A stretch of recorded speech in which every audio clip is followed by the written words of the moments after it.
दौर में हम कैसे समाज को आगे ले जाएं? जोहार विमल दादा। सबसे पहले तो मेरा जोहार कि हम लोग मुंडा स्वशासन व्यवस्था की ओर से हमारा समाज को, देश के लोगों को और प्रशासन को ये संदेश पहुंचाने का काम कर रहा हूं। जैसे आज कर्म पूजा के माध्यम से कि हर इंसान का, हर समाज का, हर विभाग का, हर पद का क्या कर्म होता है, यानी ड्यूटी होता है। क्योंकि पूरे संसार में सबसे प्रधान मतलब कर्म होता है। ये दुनिया है कर्म प्रधान है। तो इसलिए आज कर्म पूजा के माध्यम से हम लोग ये संसार को ये संदेश देना चाहता हूँ।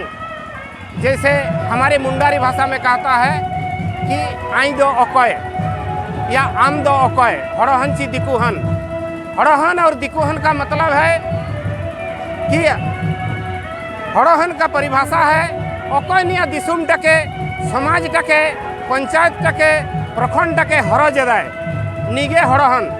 मतलब इस क्षेत्र में समाज को, प्रखंड को या देश को जो सुरक्षा करने का काम कर रहा है वही हड़हन है। और दिकुहन हम लोग उसी को कहते हैं। जैसे निया समाज रे ओकय समाज टके, दिसुम टके, पंचायत टके, प्रखंड टके ग्रबाद नथिन कमी जदाय निगे दिकुहन। एग्जाम्पल के लिए कावा और कोयल। कावा और कोयल को देखिए, इन लोग संसार को क्या संदेश देने चाहता है? कावा कोयल यही संदेश देने चाहता है कि पूरे संसार में, पूरे वर्ल्ड में दो ही कैटेगरी का आदमी होता है। वही है मुंडा समाज में कहा जाता है कि हड़हन ची दिकुहन। इंसान या शैतान, ईमानदार है या बेईमान, धार्मिक या अधार्मिक, यही चीज़ के लिए हम लोग मुंडा समाज के होने के नाते समाज को यही संदेश देने चाहता हूँ। जब इस धरती में मुंडा आया था, ना था पढ़ा लिखा, ना था अक्षर, ना था स्कूल कॉलेज। उस टाइम हम लोग नामकरण कैसे करके किया करते हैं?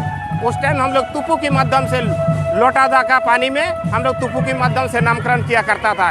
जब अपना बच्चा बड़ा होता है, शादी के लायक हो जाता है, तो इस लड़की का और इस लड़का का शादी होगा कि नहीं, उसके लिए हम लोग क्या है कि तुप्पू के माध्यम से, मतलब प्रकृति का सहारा लेकर के तुप्पू के माध्यम से हम लोग ये फैसला सिंगबोगा से लेते हैं कि इसका और इसका शादी हो जाएगा। दूसरी बात है कि इस संसार में जब हमारा मुंडा समाज आया था, कोर्ट कचहरी, आईपीसी, सीआरपीसी नहीं था, तो उस टाइम में हमारा क्या होता था कि अज्ञाजल और जो तवा तुलसी के माध्यम से हमारा विचार उचार हुआ करता था। इस समाज में जब मुंडा समाज आया, उस टाइम स्कूल कॉलेज नहीं था, तो ज्ञान दिया जाता था। तो और जैसे इस संसार में आज आदमी को ये समझ में नहीं आ रहा है कि आदिवासी क्या। सच समझ की बात है कि आज अगर हम भारतीय हो करके भारतीयों को लूटना नहीं चाहिए।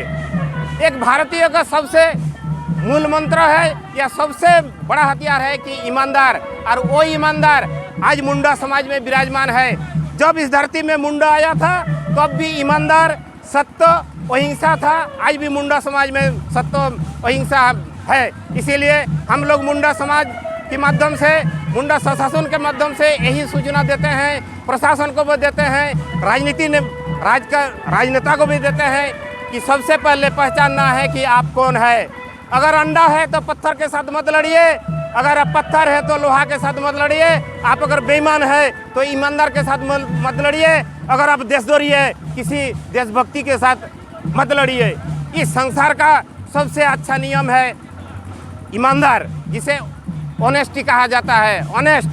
ऑनेस्ट का फुल फॉर्म आज शायद इस संसार का आईपी जो आईएएस आईपीएस किया है उनको पता है कि नहीं, कि कहते हैं कि मैं ईमानदारी से ड्यूटी करूंगा, लेकिन यहाँ देखा जा रहा है जब अपना पद मिल जाता है तब तो अपना बेईमानी करने के लिए लग जाता है। क्योंकि मैं भी एक भूतपूर्व सीमा सुरक्षा बल का जवान होने के नाते मैं ये चीज़ मतलब अपना गहराई से देखा हूँ। तो मेरा कहना के मतलब है, अगर आप ईमानदार है तो आगे बढ़ने के लिए कभी भी नहीं हिचकिचाना चाहिए। और ईमानदार को हराने के लिए, सत्य को हराने के लिए इस संसार में भगवान ने, शिव भगवान ने किसी को पावर नहीं दिया है, नहीं दिया गया है। इसीलिए हमारे मुंडा समाज को यही संदेश देना चाहता हूँ कि सत्य और ईमानदार सदियों से मिला हुआ हथियार को, मतलब इस चीज़ को, इस शरीर से कभी भी नहीं त्यागना चाहिए। अगर हमारे शरीर के सच्चाई और ईमानदार है, हमें कोई भी हरा नहीं सकता है। जैसे भगवान बिरसा मुंडा ने आज अगर लड़ा था कि सच्चाई के बल पर, भगवान बिरसा मुंडा लड़ाई क्यों किया था? भगवान बिरसा मुंडा सच्चाई को जाना कि इस धरती को, इस जमीन को मेरा पूर्वजों ने बनाया था। लेकिन जब अंग्रेज ने जब यहाँ खजना लेने के लिए आया तो उनसे मुंह से जवाब दिया, भाई साहब खजना लेने वाला आप कौन है? अगर खजना लेने का हक है तो मैं ही हूँ, यानी बिरसा मुंडा है। ये बिरसा मुंडा ने कहा था। तो अब अंग्रेज ने अपना लड़ाई करने के लिए तैयार हो गया। यही चीज़ आज जो वर्तमान समय में जो चल रहा है, जो बोलता है कि हम यहाँ का सबसे पुरानी है, सबसे भारत का नागरिक है, लेकिन मुंडा समाज भारत का पहला नागरिक है। उसके पास प्रूफ है। जैसे हम लोग तुप्पू में नामकरण करते हैं, तुप्पू के माध्यम से शादी ब्याह करते हैं, जिसके माध्यम से पाहन के माध्यम से हम लोग शादी ब्याह करते हैं, लेकिन हम लोग ब्राह्मण के माध्यम से नहीं। और जैसे इस संसार में जब स्कूल कॉलेज नहीं था, उस टाइम अब इस दुनिया में न्यायालय नहीं था, फिर हम लोग उसको तमातुल सीज करते हैं। तो इतना ही बोल करके मैं अपना वाणी को बंद करता हूँ। जोहर।